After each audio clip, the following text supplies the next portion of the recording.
What is going on, everybody? Bobby Fye and Eric Sheets-Haber. We're going to be talking through this this weird little 6-game Wednesday slate. It's I'd say weird only in the sense that we have the 2.5 hour gap between the second to last game and the last game, and all the other ones have the 4 games starting at 4:30. So, and we're gonna we have teams on back to back, so we're probably gonna have some guys out tonight that we're expecting and not expecting. But I guess we'll see and we'll roll with it. Sheets, I had a decent night last night. I had a nice little run in the $5 tournament, and then cashed in my big ones and did well enough. Sheets, talk a little about your night, and then we'll jump into this slate. I got lucky. I had one lineup in the slam that did pretty well. Didn't make up for everything else, but that wasn't bad. I was a little lazy with respect to not really making sure that Walter guy was starting. So I played too much of him, given the fact that he didn't start. I thought he did. I don't think so. I think he did. He was like 8% owned. I really doubt he started. Really? No, he was on FanDuel. He was like 15%. Yeah, I thought he did. Maybe I was wrong about that though. Well, you could be right, but he just didn't play minutes. I just noticed he got no minutes afterwards because the other guys were going off. That was it. But in any case, yeah, I'm a little lazy post lock, but I mean, what can I say? I mean, you didn't get ceilings out of a 50% owned Valanciunas, which I was afraid of. Didn't get medians out of Misic, who I had 100% of pretty much. Yeah. And I was just kind of tough, So NBA ain't easy. But we're ready to get on with it today. Interesting in that everything starts at 7:30. Well, not everything, but the slate starts at 7:30, as does NHL. So I can oh, nice. coordinate my dinner nicely at least. Nice. And I'm inclined to think about a live sweat either today or tomorrow. What is the I was overhearing on another show, like either tomorrow or Friday is a huge slate. I forget which one it is. I believe it's Friday, but let me just double check. I think it's Friday though. And is tomorrow a small one, or let me just double check my I would love to do a live sweat on a Thursday so that we could do football also. Yeah. Look, actually, tomorrow's a bigger one than Friday. It's kind of weird. Yeah. So tomorrow's going to be the one. So we'll do the Thursday one. So this way we could get on and sweat the showdown also. Mm-hmm. And that I think that'll make some sense. A couple of other announcements. Again, I try everything, and I'm trying to figure this out. I'm doing a series of UFC videos this week. There's very little as far as like kind of follow-up content. Like somebody puts out their overview, and then that's pretty much it. Like in football, like all week long, here's the early look, the late look, the tournament look, the pivot look, the low own look, the Sims look, whatever. But UFC, that only runs once a week too, but they only have like one thing. So what I've been doing this week is just kind of following along my process throughout the week. And so I did like a video Monday where I went over who I thought were going to be the best plays before any props came out or anything quantifiable. And then yesterday, when the props came out, that really, when the props come out, that usually what drives projections, and everybody really knows who's a good play after the props come out. So I kind of like went over my picks again.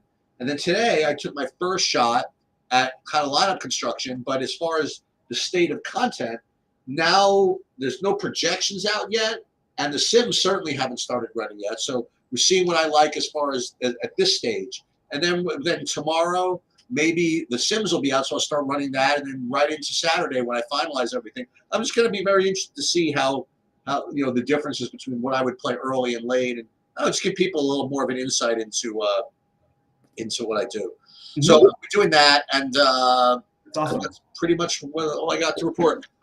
Nice. That's awesome. And yeah, we'll be doing an NFL video after this one, so we got that also.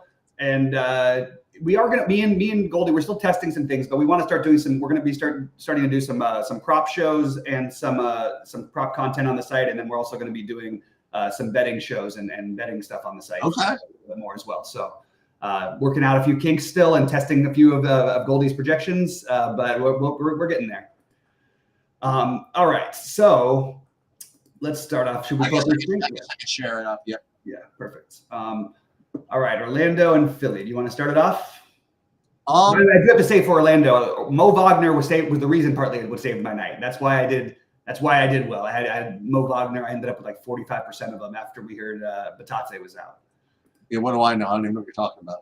Oh, from Orlando, yeah. But they announced Batate was out, so Mo Wagner ended up getting a bunch of the runs. Oh my God! So there was like late news in like a late game that wasn't aware of. He still ended up 6% owned. He put up 45 at 4K basically. Who did? Which guy?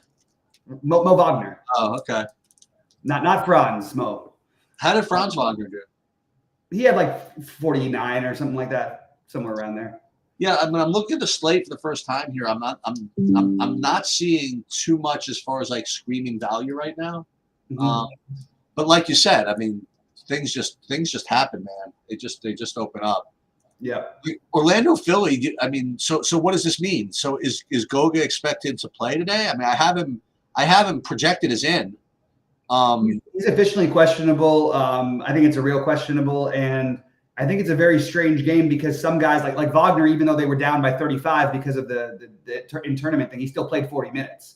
So I'm not even sure that they would play Wagner 40 minutes back to back unless they really needed to. So maybe his minutes projection is a little bit high, is my guess. I mean, so like my projections right now, it's presuming that like they're both in. You know what I mean? Like, yeah, I don't think I could have this. I don't think you could have like a both of them over 5x. I don't think. So I guess maybe they can both get there, but like right now I have Goga projected to play and be, my second top point per dollar play on the slate. So what that means is we have to see. We have to see if he's playing. We got to see what's up. I mean, you have three basic center. I mean, you have Goga, Wagner, and Wendell Carter Jr., right? All three of these guys. So if all three of them play, I don't know what looks good. I guess Goga would look good, I suppose. What do you got here? Because I'm not getting anything from Philly like at all. Yeah, it's weird because Paul George is out now too, so it's a little surprising that we don't have anything from Philly. They did win pretty handily yesterday. Look, I mean, Wagner's always when there's no value. As a guy I never mind taking stabs at anyway. But obviously, if Goga's out, he's going to be this time. He'll be much more popular because that news will come before lock, not before the 8 o'clock games or whatever it was yesterday. I feel a little bit off of this one, and I'm going to have to make some plays today. But as of right now, nothing is looking all that special to me, assuming that Goga's in outside of maybe Goga. And especially if because of all the minutes played last night, maybe Goga would be even a stronger play tonight. So if he does play, he's probably the one I would prioritize from this game. Tyrese Maxey played a bunch of minutes last night also, and he had the injury, but he's projected at 36 minutes. If that's real, I don't mind playing him at 8,900 with no Paul George, no Embiid, obviously. I don't mind taking a shot with Oubre or McCain, but certainly nothing that's a priority. It would only be Goga right now for me if in fact he's playing. You know who played? You know who got there? You know who smashed last night that everybody seemed to have had that, but like didn't seem to have until like after the results came in? Was this guy from Charlotte? This like 3K guy? The Samson? I think his name is Richardson or something like that. Maybe Simpson. I think it is Simpson. Simpson. He was the backup point guard who was projected to play like 12 minutes basically, but the message was so awful they just kind of had to play him. He just played terrible. That's just what happened. I mean, sometimes it happens, And by the way, if he was on the slate tonight, I would go right back to him. Yeah. All right, Indiana and Brooklyn. Another back-to-backs. Another back-to-back. So we don't know who's playing. So I got Jarvis Walker, 3,800 with a reasonable enough projection. I got, I guess, Dennis Schroeder from the Brooklyn side. Then there's TJ McConnell. Wait, TJ McConnell in this game? TJ McConnell, 4,800. I always like playing him. He always has a ceiling, So I like that. Now let's see what I'm actually getting because I already just ran stuff. I am actually getting like a good amount of both of them, like 30% Jarvis Walker and 25% TJ McConnell. And from the Brooklyn side, let me see if I'm actually getting these characters. Yeah, I'm actually getting 30% Dennis Schroeder and also 25% Cameron Johnson. You like any of those guys? Yeah, I think that I actually like Quentin Jackson the best for value from Indiana. So he missed the game last night, and Nembhard is out tonight, and he should slide back into the starting role. Now, Quentin Jackson, huge wide range of outcomes guy, but does at least have the ability to put up a ceiling, and he is cheap enough to where if we don't have other value, I think he's going to stand out for me. Right now, he's the one like core tag I would have for today. I'm okay with the same thing with Jarris Walker. You could argue you could even play them together, but I would probably pick one. Jarris Walker had just like an all-time awful game last night in a great environment. He played 25 minutes and had 4 fantasy points, which is really hard to do. Other than that, I think Siakam, Turner, and Halliburton are all reasonable. Oh, the other one who smashed for me last night was Obi Toppin, and I had him in that other one. That's very interesting because I remember we were talking about it. You were saying, "Oh my God, why am I getting so much Obi Toppin?" Well, right. And at the time they were projecting him to be 35% owned, and he ended up like 9 or 10% owned. Well, so it's interesting. You talk about the differences, projections, and how locked in I am at noon. Like I currently see the Quentin Jackson projection from SaberSim like 20.5. I got him at like an 8 right now. So I gotta look at that a little more. I have him like 8 fantasy points and 13% ownership as opposed to 20 projections and 35% ownership was what SaberSim has in that pretty much. Yeah, we have to.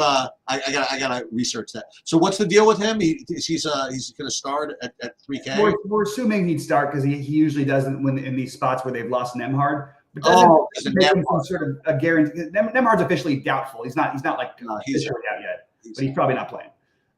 But I think you could make a case for McConnell. I actually like that idea. The thing that was bothersome about even the Obi Toppin did 30 fantasy points last night in 14 minutes.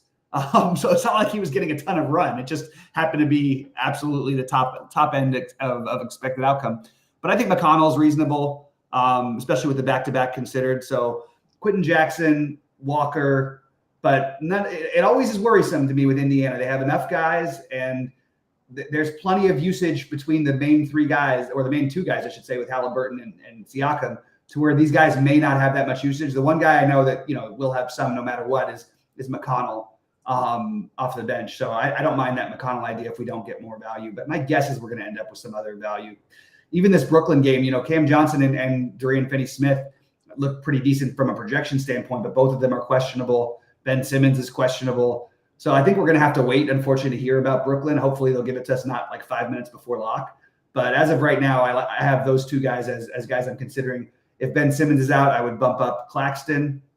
I think why is Schroeder not looking better than he does? I actually think that's a mistake. So I'll say that Schroeder is the one spend up-ish guy that I'm totally interested in. He gets the usage without Cam Thomas. So I actually like Schroeder, Cam Johnson, and one of Jackson or Walker from this game is what I've got right now. Depending on who starts and whatnot. All right, Detroit and Boston. I mean, I guess they're just going to get waxed, right? I mean, I'm not getting anybody on Detroit. What I am getting just for price, I guess, is I'm getting a whole bunch of Kristaps Porzingis. I guess he's only 7K, so it's going to look good. I'm currently getting 63% of him in my current builds. I don't know what to say about that. Then I'm getting a little bit of Derek White at 20%. That's pretty much all I'm getting from this game. What do you like here? So Cade is doubtful. So I think depending on what projection site you look at, you're going to see different things. One of Sasser, Holland should be in consideration if he's out. I mean, they'll probably end up very popular, whichever one starts. But he's doubtful right now, and I don't feel like the projections have quite updated. Okay. So I would say that Jaden Ivey is even at 8K is reasonable, probably without Cunningham. And maybe not like a guaranteed play, but a guy who you certainly could consider. But Holland or Sasser, one of those 2 are going to be the way that you go. And right now I'm just tagging both of them because I think that you're going to want to probably play one of them. That's a huge amount of usage that's gone. And Asar Thompson, who literally has like almost no projection, might end up actually getting minutes tonight. So it really depends on who starts for Detroit. Fortunately, it's one of the first games, so we'll know. Boston, Holiday and Tatum are questionable. I'll play Peyton Pritchard if Holiday's out. And I'll play probably at least. To me, this feels like a Derek White, Jaylen Brown. I say this all the time. When they blow teams out and they don't really need anything else from as much from Tatum, usually that's when you get the ceiling games out of White and Brown. So I have White as a priority right now, but I like White and Brown both actually a little bit. That's basically my favorite plays there. And for what it's worth, Detroit has been feisty this year. They've been able to hang in games where you didn't think they would be able to. Okay, that's interesting. Yeah. All right. Lakers in Miami. As usual, Bam shows up as a good play. It just always does. I'm getting actually a full 20% D'Angelo Russell, which I don't really enjoy. And I'm getting all these guys sort of in the teens. Like LeBron, I'm getting 17%. I'm looking at my early builds here. Bam, 20. Dalton Connect, I'm getting 18% of him. So I'm getting guys here. What do you think? It feels like kind of a dumb game, but I don't know. What do you think? Like LeBron in Miami, I buy LeBron when there's narratives, and he's also been horrendous, like in real life. Okay. He had one good game recently, but he missed the 20 some odd threes in a row. He basically, he's had 20. He had 2 of his last 3 games. He's had less than 28 fantasy points. It hasn't made the most sense, but I feel like I could talk myself into that. And look, if there's no other value, give me Connect. Look, the guy's always got a ceiling. He's a shooter. It's not a great matchup, obviously, but as of right now, and then I do think the Russell is playing well, and he seems to be back in the good graces a little bit, and they've kind of needed him a little bit. So, Russell's been over 27, 4 games in a row that he's played. He's 30 back-to-back games. Not a great matchup again, but his minutes have gone back to where he's being a little bit more in favor. But with Davis and Reeves questionable, it's another one that's going to be hard to judge. If either of those guys are out, I think we have to try and figure out some things. And my guess is that Davis plays. Reeves, I'm not so sure yet. So I wonder if that's partly also where we're projecting Russell a little bit higher. And on the other side, I actually like both. I like Bam, Butler, and Hero. If I had to pick one of them, Butler's questionable officially for what it's worth. If I had to pick one of them, I would say Hero. The Lakers have trouble guarding point guards and wings, and Hero plays the pseudo point guard for them. This Terry Rozier just falling off the face of the earth thing and coming off the bench now. It's hard for me to gauge, but I don't mind it as a tournament dart. But the main guys would be Bam. Well, in order probably for me, Hero, then Bam, then Butler.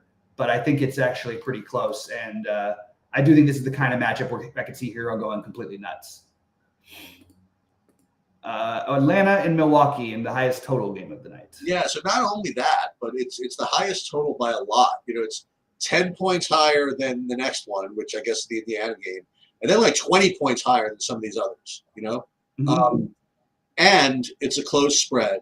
And so this game is supposed to put up some fantasy points, and I'm getting exposures that represent that. I'm getting, as usual, 40% Clint Capella. Okay, it's 12:25 p.m., so I'm getting 40% Capella. That's just kind of what it is. I don't know if it's actually going to happen by the time the game starts, but always one of the great early day projectors. So he's actually been pretty good too in real life. So we got him. We still like playing, I guess, centers against Milwaukee. It seems there's been a thing since Kareem left. And then I'm getting 37% Giannis. You see what I have here. But I'm also getting the Risache, Bogdan, Trey. The whole band, So I'm getting a whole bunch of guys from this game. And it makes sense, Big total, close spread. Looks good to me. Yeah, I'm into it too. It's weird the Trey thing that's been a little he just doesn't shoot the ball like he used to. He doesn't shoot it anymore, really. And honestly, it's probably making him a better player, and he's got better guys around him and all that stuff. But it's kind of a little scary that he's got it took him a 22 assist game to really get there, but he is 8,800, and that's a very reasonable price for him. So I would say Trey as of right now, especially, this is a team that gives up threes, and Milwaukee. These are the both of these teams give up threes. You're going to get open looks. Bogdanovich is the other one that I like for the same reason. And those are the two main ones for me on the Atlanta side. But I'm open to the Capella, to the DeAndre Hunter if we don't get more value. And then I always love Jalen Johnson. I just think that's Jalen Johnson. I think he's averaging almost as many fantasy points, just a little less than Trey, and gets played about 1/10 as much. So maybe Jalen Johnson has a slightly lower owned play in this one. Still trying to sort out my thoughts because it's a tough looking slate at first look. Giannis, great matchup in general. Again, another team that gives a bunch of threes, which doesn't necessarily benefit Giannis. Giannis played pretty poorly, but it was a blowout last night. So he didn't play poorly. He just didn't get there. He made 10 of 11 shots. I can't say he played that badly, but he didn't get there because he played only 27 minutes. I would bet, assuming this game is close, which the Hawks are only the Bucks are only a 4-point favorite here. It makes me feel like you might see some funny business later in the day, but we'll know again probably beforehand. And none of these guys are officially questionable. The Bucks just might stink, But they've turned it around a little bit, and they even still Vegas has caught on to that they're not as good and everything. But I think that they've looked at least better. I mean, they've won 7 in a row. They've basically been the hottest team in the NBA. So I don't know if I could say they stink yet, but I like Lillard as a contrarian-ish spend up.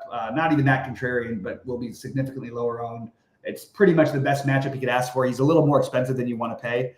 But he's been much better this year, and like I said, they're rolling right now, so they're going to try and keep this thing rolling. But it does feel like they should be favored by more than 4. I know maybe it is just the back-to-back factor for them that has them only as a 4-point favorite. I would have thought like 7.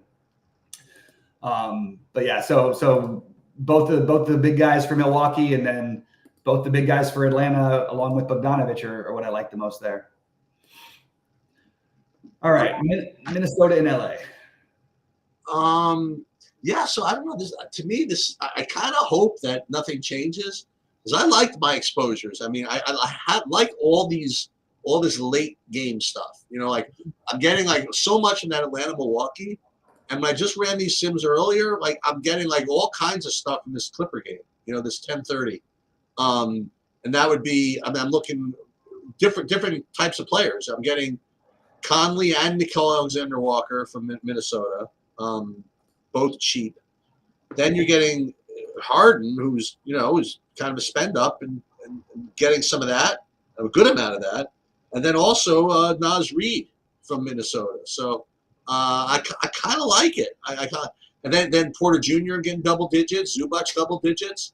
I mean, I know it's only a 5-game slate, so you're going to get double digits of more guys, but I don't know. I kind of like. Rooting against these. Listen, if you want to get through the first 4 games, I mean, you got to sweat the Indiana game pretty much. Mm-hmm. You can root for the Boston game to blow out. I don't know. I kind of like these last 2 games. Yeah, I agree. And it's right now, I think I just want to say if we get one piece of news today, you can expect whatever projections or whatever ownership to be probably, significantly higher than whatever it is, because everybody's going to have to flock somewhere because there's nothing that really stands out on this slate as being like a perfect type of play. So I'd be happy if it was a hard slate and maybe, nobody does get announced out, but I'm just guessing that knowing history, it's probably not going to happen that way. I like Naz Reid, but I don't like playing him as chalk in general, just because I think that you get him so low on so much of the time and it's always basically the same play. I don't really find it to be any different on a given night. Maybe a certain matchup, like if they're playing Atlanta or something, it's a little different.